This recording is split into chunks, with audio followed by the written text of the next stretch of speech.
چمکاؤ ہیں چمکا کر اٹھاؤ ہیں. اب یہ فارمولہ پرانا ہو چکا، اب ہم نئے دور کے چٹاؤ ہیں.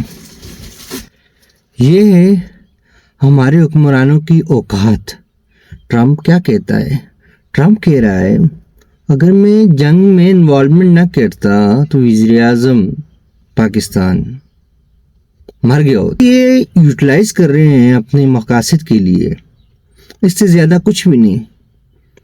اردلی ہے، مانگنا ہمارا کام ہے، چاٹنا ہمارا کام ہے. مختصر سی بات ہے. ہم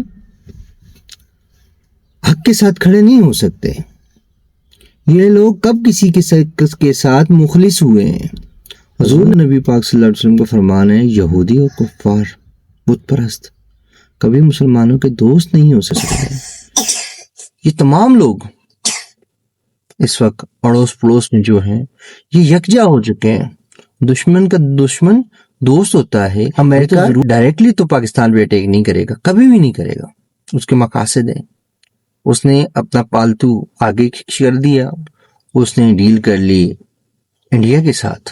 پھر اسرائیل کی پارلیمنٹ میں کیا ہوا؟ نریندر مودی کہہ رہا ہے کہ بھائی ہم افغانستان کے ساتھ ہیں، جو دہشت گردی پڑوس ممالک سے ہو رہی ہے اس کے خلاف.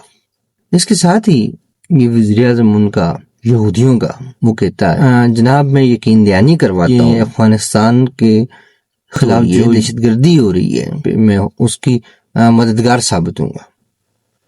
فیصلہ آپ کا ہے پاکستانیوں. میں نہیں کہتا کون صحیح کون غلط. عقل ہے، شعور ہے تو فیصلہ آسانی سے کر سکتے ہو. اگر عقل و شعور سے آ رہی ہو تو پھر پکے پٹواری ہو.